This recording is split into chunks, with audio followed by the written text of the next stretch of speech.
Nós estamos meditando na vida do profeta Eliseu e vamos hoje pensar no episódio mais famoso, mais conhecido da vida de Eliseu. Encontra-se no segundo livro de Reis, capítulo 5, e este é, sem dúvida, o episódio mais mencionado, mais falado, mais pregado, digamos, da vida de Eliseu, que é a cura de Naamã. Vamos então ver o texto, começando no versículo 1 até o versículo 19. Segundo livro de Reis, capítulo 5, de 1 a 19. Diz assim: E Naamã, chefe do exército do rei da Síria, era um grande homem diante do seu senhor e de muito respeito, porque por ele o Senhor dera livramento aos sírios, e era este varão homem valoroso, porém leproso. E saíram tropas da Síria e da terra de Israel e levaram presa uma menina que ficou ao serviço da mulher de Naamã. E disse esta à sua senhora: Oxalá que o meu senhor estivesse diante do profeta que está em Samaria, ele o restauraria da sua lepra. Então entrou Naamã e o notificou a seu senhor, dizendo: Assim e assim falou a menina que é da terra de Israel. Então disse o rei da Síria: Vai, anda, enviarei uma carta ao rei de Israel. E foi e tomou na sua mão 10 talentos de prata, 6.000 siclos de ouro e 10 mudas de vestidos. E levou a carta ao rei de Israel, dizendo: Logo em chegando a ti esta carta, saibas que eu te enviei Naamã, meu servo, para que o restaures da sua lepra. E sucedeu que, lendo o rei de Israel a carta, rasgou os seus vestidos e disse: Sou eu Deus para matar e para vivificar, para que este envie a mim para eu restaurar um homem da sua lepra? Pelo que deveras notai, peço-vos, e vede que busco ocasião contra mim. Sucedeu, porém, que, ouvindo Eliseu, o homem de Deus, que o rei de Israel rasgara os seus vestidos, mandou dizer ao rei: Por que rasgaste os teus vestidos? Deixa ouvir a mim, e saberá que há profeta em Israel. Então Eliseu lhe mandou um mensageiro, dizendo: Veio, pois, Naamã com os seus cavalos e com o seu carro, e parou à porta da casa de Eliseu. Então Eliseu lhe mandou um mensageiro, dizendo: Vai, lava-te 7 vezes no Jordão, e a tua carne te tornará e ficarás purificado. Porém Naamã muito se indignou, e se foi dizendo: Eis que eu dizia comigo, certamente ele sairá, por-se-á em pé, invocará o nome do Senhor seu Deus, passará a sua mão sobre o lugar e restaurará o leproso. Não são, porventura, Abana e Farfar, rios de Damasco, melhores do que todas as águas de Israel? Não me poderia eu lavar neles e ficar purificado? E voltou-se e se foi com indignação. Então chegaram a ele os seus servos e lhe falaram e disseram: Meu pai, se o profeta te disser alguma coisa grande, porventura não a farias? Quanto mais dizendo: Lava-te e ficarás purificado. Então desceu e mergulhou no Jordão 7 vezes, conforme a palavra do homem de Deus, e a sua carne tornou como a carne do menino, e ficou purificado. Então voltou ao homem de Deus, ele e toda a sua comitiva, e veio e pôs-se diante dele e disse: Eis que tenho conhecido que em toda a terra não há Deus senão em Israel. Agora, pois, te peço que tomes uma bênção do teu servo. Porém ele disse: Vive o Senhor em cuja presença estou, que não a tomarei. E instou com ele para que a tomasse, mas ele recusou. E disse Naamã: Seja assim, contudo, desça a este teu servo uma carga de terra de um jugo de mulas, porque nunca mais se oferecerá a este teu servo holocausto nem sacrifício a outros deuses senão ao Senhor. Nisto perdoe o Senhor ao teu servo. Quando meu senhor entra na casa de Rimom para ali adorar, e ele se encosta na minha mão, e eu também me encurvar na casa de Rimom, quando assim me encurvar na casa de Rimom, nisto perdoe o Senhor a teu servo. E ele lhe disse: Vai em paz. E foi-se dele a uma pequena distância. Até aqui, irmãos, esta é a primeira parte da história. Vamos tentar ver a primeira parte, porque tem muita coisa aqui, mas vamos ver se conseguimos ver. É uma história conhecida, eu vou passar os pormenores que os irmãos já conhecem para tentarmos tirar as lições que são as mais profundas desta história. Naamã nos é introduzido no versículo 1 e há poucos personagens bíblicos de quem se diz tanta coisa boa em apenas um versículo. Não é? Os irmãos reparam que o escritor da história parece que não tem adjetivos suficientes para classificar Naamã. Ele diz que ele era chefe das tropas do rei da Síria, que ele era um grande homem diante do seu senhor, que ele era de muito respeito E depois ainda acrescenta que ele era homem valoroso, ou seja, parece que tem que andar aqui a acrescentar coisas após coisas. Naamã, de fato, era um personagem muito importante. Ele era uma espécie de general.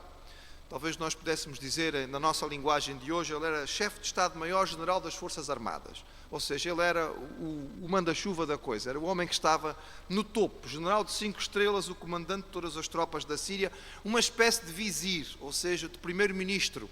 Ele era o braço direito do rei da Síria, ele era o homem que de fato tinha o poder, porque naqueles tempos quem mandava nas tropas, as tropas obedeciam a quem de fato tinha poder. E o rei precisava muito de Naamã do seu lado.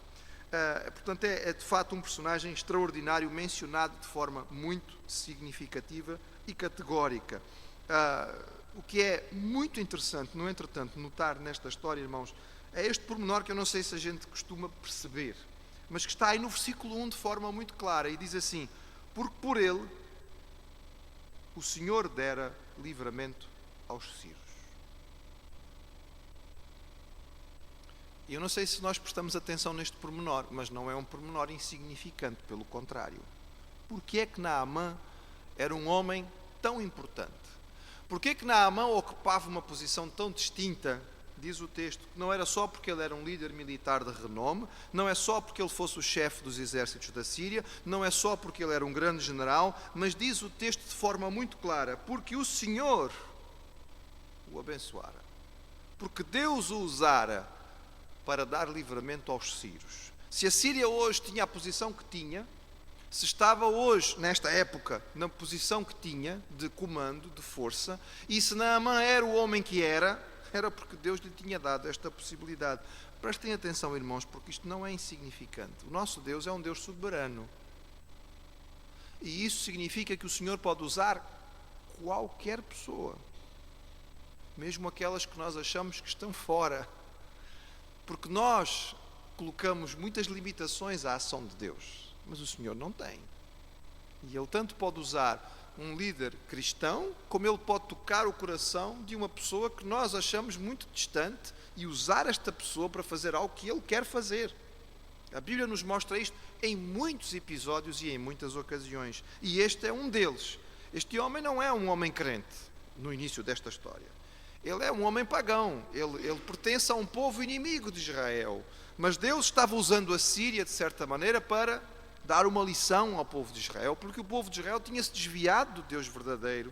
E Deus permitiu que os sírios tivessem vitória. E Deus deu a Naamã a capacidade de vencer estas batalhas. E, portanto, esta lição é uma lição importante para nós. Este homem era importante porque Deus o colocou nesta posição. Talvez os homens importantes do mundo achem que não têm que prestar contas ao Senhor. Mas as contas mais importantes que eles têm que dar será a Deus, irmãos. Não é ao eleitorado. Não é isto ou aquilo. Um dia terão que dar contas a Deus. Porque se estão na posição em que estão é porque o Senhor permitiu. E este é um ensino bíblico, porque nós cremos na soberania divina.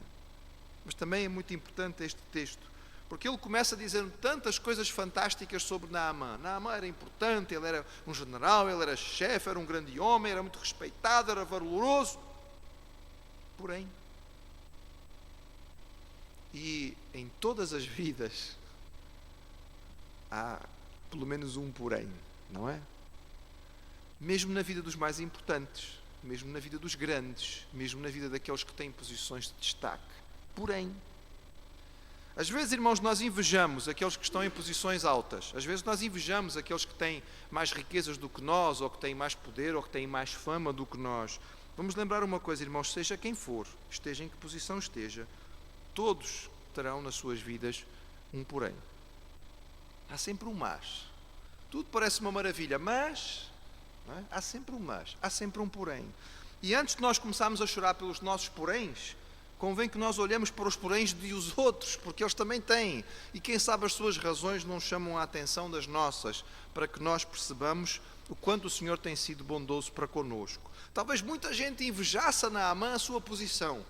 O fato de estar ao lado do rei, o fato de ser o chefe das tropas, o fato de ser um homem rico, ser um homem poderoso. Provavelmente ele tinha muitas coisas de bens à sua mão. Talvez ele pudesse vestir as roupas mais finas que havia na terra. Mas havia um senão e era muito grande. Ele era leproso. E provavelmente Naamã trocaria muito daquilo que ele tinha para poder ter uma pele sã, não é? Para poder estar livre desta doença terrível. A palavra no original para lepra, irmãos, não designa única e exclusivamente a doença que nós conhecemos como lepra, ou que chamamos de lepra. Havia várias doenças do foro dermatológico que eram classificadas por esta mesma palavra na Bíblia. Portanto, nós não temos a certeza absoluta de se Naamã teria realmente lepra ou se ele teria alguma outra doença do foro dermatológico, como por exemplo uma psoríase, que podia dar uma impressão bastante desagradável e criar bastante dificuldade. Fica na mente que possivelmente seria mesmo uma doença causada pelo Mycobacterium, que nós conhecemos como lepra, que é uma doença da pele terrível porque degenerativa e que mata. E os irmãos podem dizer, mas como é que um leproso podia ter uma posição tão elevada no reino? Porque normalmente quando pensamos em lepra, pensamos na lepra em Israel, onde havia regras muito claras de isolamento social. Mas estas leis eram leis só dos judeus, irmãos. Os outros povos à volta não as tinham. E portanto a lei de separação era dada por Deus, porque Deus sabia, porque sabia todas as coisas, que a lepra era contagiosa. E por isso o leproso tinha que ser separado socialmente para que a praga não espalhasse por toda a gente. Mas os povos vizinhos não tinham a lei de Deus. E, portanto, foi preciso muitos séculos para se descobrir que a lepra é uma doença causada por uma bactéria e que pode contaminar de uma pessoa para outra. Portanto, isto não era uma regra seguida pelos outros e há muitas histórias de pessoas importantes que ocupavam posições de destaque até momentos da história muito mais tardios do que este e que eram leprosos. Por exemplo, na Idade Média, o rei Balduíno II de Jerusalém era leproso. Foi o rei que estava no comando do reino de Israel, do reino de Jerusalém, o reino medieval de Jerusalém, um reino cristão, quando Saladino reconquistou a cidade de Jerusalém para os muçulmanos. E na nossa história portuguesa, confirmei hoje, eu tinha esta ideia, mas a Irmã Maria da Glória ajudou-me a ver no computador, que hoje em dia responde quase tudo, não é? Que o rei Afonso II, logo no início da história de Portugal, era também leproso, não é? Afonso II, filho de Sancho I, neto de Afonso Henriques, ficou conhecido como Afonso o Gordo, mas ele era também leproso. E vejam, irmãos, era um rei, portanto é possível que este homem fosse general das tropas da Síria e mesmo assim fosse leproso. Ou seja, o problema dele não era só um problema pessoal, era um problema nacional, porque este era o herói do país, era o herói da nação e tinha uma situação tão grave assim. O texto continua-nos falando então a respeito de uma jovem. Na invasão das tropas sírias era natural que não apenas derrotando Israel eles levassem bens, mas também levassem escravos. Era assim que funcionava. E entre os muitos escravos que foram levados foi levada esta menina. E esta menina é uma daquelas heroínas anónimas da Bíblia. Que história bonita, a história desta menina, não é? Que chama-nos a atenção por algumas coisas significativas. Primeiro, irmãos, ela não tinha rancor contra os seus captores. Eles a tinham levado como escrava, como serva. Ela tinha sido tirada da sua terra, tinha sido tirada dos seus amigos, dos seus familiares, tinha sido tirada da sua mãe, tinha sido levada para uma terra estranha, para uma outra língua. Ela tinha todas as razões para ter raiva contra os sírios. E quando descobriu que Naamã tinha lepra, se calhar muitos de nós, o que faríamos era: bem feito, bem feito, bem feito. Vai morrer desgraçadinho, porque fez mal ao meu povo. Era o que a gente provavelmente faria. Os irmãos perdoem-me aqui a interpretação, mas se calhar muitos de nós faríamos isto. E até nos justificaríamos. Então arrancou-me da minha terra, trouxe-me como escrava. Mas ela não guardou ressentimento contra os seus captores. Tanto que diante do problema do seu senhor, de Naamã, o chefe das tropas, que tinha derrotado o seu povo e a trazido como escrava, ela procura dar uma solução. Ela procura apresentar uma solução. Segundo, irmãos, ela não guardou ressentimento contra o Deus da sua terra. Em quantas circunstâncias, quando acontece alguma coisa má, a primeira coisa que nós fazemos é nos voltar contra Deus, não é? Eu tenho conversado com tanta gente, irmãos, e esta história se repete sistematicamente. Eu fui criado, eu até criei em Deus, mas morreu a minha mãe, morreu o meu pai, morreu o meu irmão, morreu não sei quem, aconteceu não sei o que mais, eu caí, perdi um emprego, parti a perna, seja lá o que for, acontece alguma coisa e de repente já não queremos mais. Alguma coisa correu mal. Enquanto o sol brilha, nós não temos dificuldade. O dia que fica escuro e começa a chover, nós já ficamos zangados com Deus. E era natural que esta miúda tivesse ficado zangada. Ela tinha sido levada como escrava. Ela podia raciocinar e dizer, então se Deus de Israel era tão forte assim, se o meu Deus é tão poderoso, por que é que permitiu que o nosso povo fosse derrotado? Mas ela não guardou ressentimento contra o seu Deus. Mas ela continuou acreditando. Vejam, irmãos, esta menina tinha sido criada numa terra pagã, porque Israel no seu tempo era um povo pagão. Eles adoravam Baal, eles tinham-se curvado a deuses estranhos. Mas ela foi criada por gente crente. E os irmãos, perdoem-me voltar sempre a esta tecla, porque eu tenho repetido isto, quando Deus disse a Elias, tu não estás sozinho, há 7.000 que não dobraram os seus joelhos. E entre os 7.000, irmãos, estavam os parentes desta menina, que educaram esta família, mesmo com a perseguição de Jezabel, mesmo com a imposição de Baal como Deus de Israel, educaram os seus filhos e os seus netos como tementes ao Deus verdadeiro. Esta menina foi criada por gente crente, no meio de condições difíceis. Os tempos que vivemos são difíceis, irmãos, são, mas podemos criar os nossos filhos e os nossos netos nos caminhos do Senhor. Se eles puderam, nós também podemos, mesmo que à nossa volta tudo esteja contrário. Porque este é o exemplo que nós temos na palavra. E a fé desta menina era de fato extraordinária. Irmãos, pergunto-vos, em todos os textos que nós já lemos e nas histórias que nós já ouvimos, quantos leprosos Eliseu tinha curado? Quantos, irmãos? Não lemos de nenhum. Nem Elias, nem Eliseu, segundo nós sabemos, tinha curado nenhum leproso. Mas a fé desta menina era tal, que apesar de não haver este relato, ela creu, ela disse, este é um profeta do Deus verdadeiro, e as coisas que ele tem feito, ele certamente pode curar um leproso, porque nosso Deus certamente tem poder para fazê-lo. E ela afirma-o com toda a segurança, oxalá que o meu Senhor estivesse diante do profeta que está em Samaria, ele o restauraria da sua lepra. Ela não diz, vamos fazer uma tentativa, vamos fazer, quem sabe, até pode ser que funcionasse. Não, ela afirma categoricamente, porque a sua confiança é muito grande. Eu não sei quantos anos esta menina tinha, irmãos. Sabemos que as crianças costumam ter uma fé mais simples, porque preocupam-se menos com o lado racional, não é? Nós sempre raciocinamos. E quanto mais crescemos, mais gastamos tempo a tentar explicar as coisas, e nesta tentativa de explicação muitas vezes nós perdemos a ação do Senhor. Nós limitamos a ação do Senhor, porque tentamos explicar e raciocinar e aí não conseguimos lá chegar. Ela, como não estava ainda dominada por este raciocínio, ela confia e ela diz, olha, se fizesse assim, então as coisas seriam desta maneira. Ela lembra um pouquinho a história de José, não é? Levada para uma terra estranha, como escrava, tirada do meio da sua família, entregue na mão de gente poderosa, mas assim como José manteve-se fiel, ela se manteve fiel. Assim como José abençoou a casa para onde foi, ela abençoou a casa para onde foi. E assim como José conseguiu ser uma bênção no Egito, esta menina vai ser uma bênção para a Síria, a terra que não era dela, um povo que não era o seu. Nós não compreendemos muitas vezes os caminhos do Senhor de forma completa. Nós podemos aprender que o Senhor tem soberania sobre as circunstâncias. E se nós não entendemos hoje, talvez possamos entender amanhã. Se calhar só vamos compreender quando chegarmos à sua presença.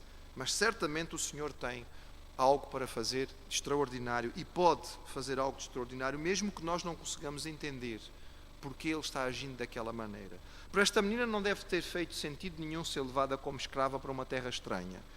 Mas havia um propósito maior para a vida dela. Um propósito maior, muito maior do que ela. Um propósito que podia influenciar toda uma nação e ter o poder de levar a mensagem da salvação do Deus verdadeiro a toda uma terra. Os irmãos imaginam a influência que este homem pôde ter quando ele vai voltar falando sobre o Deus verdadeiro em Israel e sobre aquilo que o Deus de Israel tinha feito.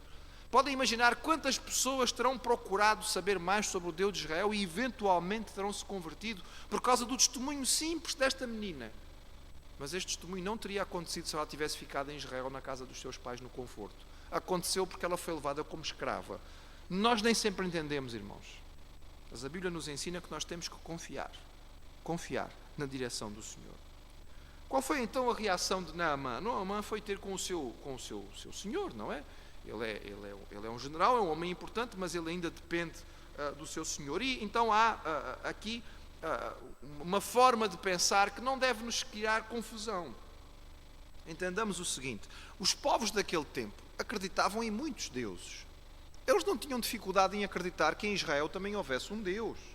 E nem tinham dificuldade em acreditar que o Deus de Israel tivesse poder, sobretudo lá na sua terra. E até que ele pudesse ter poderes que os deuses da Síria não tinham. Uma coisa é certa: este homem já tinha esgotado as possibilidades na sua própria terra. Já tinha ido a todos os profetas, a todos os sacerdotes, a todos os deuses, a todos os oráculos. Ele já tinha feito sacrifícios, cerimônias, rituais. Ele já tinha usado remédios e medicamentos e amuletos e unções. Irmãos, ele já tinha esgotado tudo. Não havia ninguém na Síria que pudesse fazer alguma coisa que Naamã já não tivesse tentado. Mas ele ainda não tinha experimentado o profeta de Israel. E ele não tinha dificuldade na sua maneira de ver o mundo, de que em Israel também pudesse haver algum poder e um profeta capaz de fazer alguma coisa. Não era esta a dificuldade. A dificuldade que existia entre os outros povos de Israel era a exigência de exclusividade que o povo de Israel tinha. Os outros não tinham dificuldade em acreditar que Israel tivesse um Deus. A dificuldade era quando Israel dizia: só Jeová é Deus. Só o Senhor é Deus verdadeiro. Irmãos, esta é exatamente a mesma acusação que vai ser feita aos cristãos logo no início. Os cristãos no início do cristianismo são chamados de ateus. Nós cremos em Deus, sim, mas só criamos em um. E os romanos e os gregos tinham tantos deuses que quando aparecia alguém que dizia só creem em um, estes fulanos não creem nos deuses, são ateus. Foi a crítica que foi feita. É a mesma crítica que vai ser feita a nós, no nosso contexto hoje. As pessoas não têm dificuldade, irmãos, em aceitar que aquilo que nós pregamos seja bom. As pessoas não têm dificuldade em aceitar que aquilo que nós anunciamos da parte do Senhor Jesus seja bonito e interessante. O que o mundo não aceita é quando nós afirmamos que Jesus é o único caminho. Ele é o caminho, a verdade e a vida. E sem Ele não há salvação. É este clamor exclusivo é que o mundo não aceita. E isto é que o mundo aponta o dedo e diz: vocês são errados, vocês são metidos, são armados em espertos, vocês são orgulhosos, são vaidosos, isto não pode ser, vocês são intolerantes. Esta é a acusação do mundo. Não mudou, irmãos, continua sendo a mesma. Portanto, Naamã foi ao seu senhor, eles acreditam que é possível existir força em outro lugar e eles vão agir como normalmente agem, ou seja, eles vão agir de acordo com status e posição. Ou seja, vai ser enviado uma comitiva. Os irmãos vejam aí, é muito difícil nós imaginarmos o que isto representaria em dinheiro de hoje. Mas só para os irmãos terem uma ideia, isto representa 350 quilos de prata e 72 quilos de ouro. Tem alguém já fazendo as contas de cabeça? Eu não sei quanto é que está a grama do ouro, mas o ouro no nosso tempo é classificado pela grama. Foram 72 quilos só de ouro. Os irmãos estão a ver o que é isso? 350 quilos de prata, 10 roupas finíssimas, não é? 10 fatos Hugo Boss que foram levados ali pelo senhor general lá à outra terra. Ou seja, eles é assim que funcionam. Se é para se pedir uma coisa grande, tem que se pagar muito.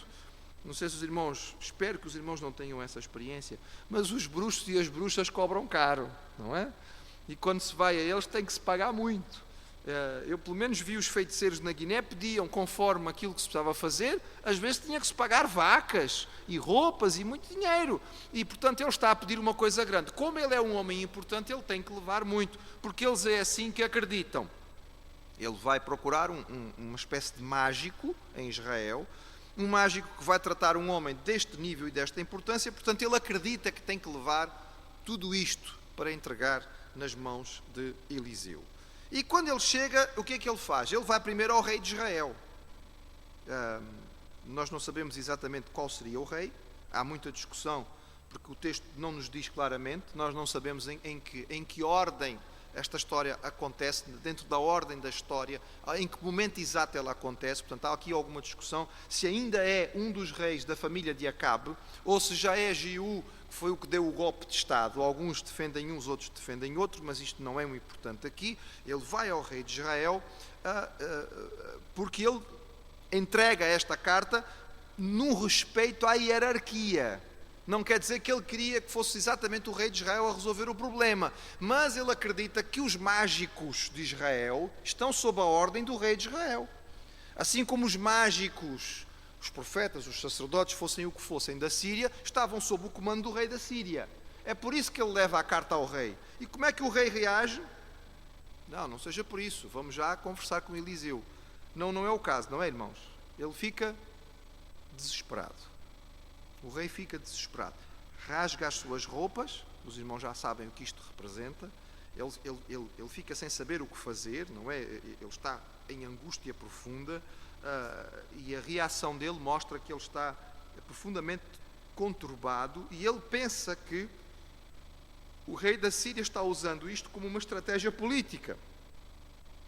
Alguns acham que o rei aqui em causa é Jeú. Jeú foi o rei que dá o golpe de Estado e acaba com a dinastia de Acabe. E que talvez por isso, normalmente os reis que estabelecem-se no trono por golpes de Estado têm sempre medo de levar um golpe de Estado também. E portanto seria por causa disso, seria Jeú. Talvez, nós não temos a certeza. Mas ele acha que o rei da Síria está a fazer isto para poder ter uma desculpa de invadir Israel. Mandou-me o general, mas eu não consigo curá-lo, então ele diz, está a ver, não fiz o que eu pedi, então eu vou lá e invado novamente. Provavelmente, nesta altura, a Síria era, a senhora, estava numa posição de domínio sobre Israel. Israel prestava vassalagem, ou seja, tinha que pagar impostos à Síria. A Síria tinha invadido, Israel tinha mantido a sua independência, mas tinha que pagar tributo, digamos, à potência regional que seria a Síria. Mas ele, se calhar, acha, não, eles agora não querem só isso, querem invadir a terra, e, portanto, ele fica desesperado. É muito interessante este episódio, irmãos, porquê? Porque muitas vezes nós fazemos a mesma coisa. Muitas vezes vêm problemas a nós que não são necessariamente para nós resolvermos. Mas nós não recorremos primeiro ao Senhor. Nós primeiro desesperamos porque não conseguimos resolver o problema. Porque não sabemos o que fazer. Este homem não conhecia Eliseu e nem conhecia Deus. Porque se conhecia